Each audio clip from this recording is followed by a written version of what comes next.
So I made an entire video right after the new Gotham Knights gameplay dropped, but I decided I was going to trash it. I want to talk about it in a more concise way and not on a wild rant. You feel me? So yeah, we finally saw Gotham Knights gameplay for the second time, and it looked way different than it did the first time. No cap. So now I'm still gonna get the game because I'm a Batman shill. But I will say I was not blown away by what I saw. It actually makes me worried about the game, honestly. First I'll get into one of the worst things for me, which is Harry Potter. I mean Red Hood. I'm sure everyone who knows who Red Hood is has complained about the magic spirit jump or whatever on Twitter because, that shit's bonkers, you know what I mean? The fact that they have one of the main playable characters in the game with powers that have absolutely nothing to do with said character ever in his history makes me worry about other things and characters in the game. Like if they can miss on a main character, I can't even imagine what they did to some of the secondary ones. The magic leap is stupid. Thank God they all still have the grapnel guns or whatever they called. Now Nightwing's glider is super meh to me, to be honest, especially when he's been gliding for years, with those wing things under his arm. Bruh, it's been established time and time again and used in different forms of media, and even in the most recent Nightwing run, which is amazing, by the way. I feel like that would have been a better, more comic accurate thing for him, and maybe have the glider thing have gone to Red Hood, considering how he used to move around in the comics. The graphics also look significantly downgraded too. Like, as soon as I saw that neon sign, I was like, oh boy, bruh. Like, Gotham City doesn't look anywhere near as good as it did in Arkham Knight. Neither do the graphics or the character models. Like, it's honestly looking a little bit 360-ish. And I'm not trying to overreact, but like, bruh, like, for real, bruh, it looks like a 360 environment.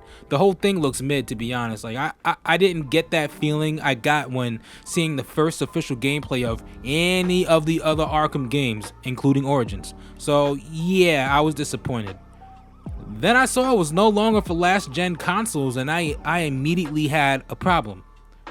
Now, I have a Series X, and I love it, so I'm not really worried about that part myself, but as I play the last Batman game, Arkham Knight on my Series X, it's noticeably off.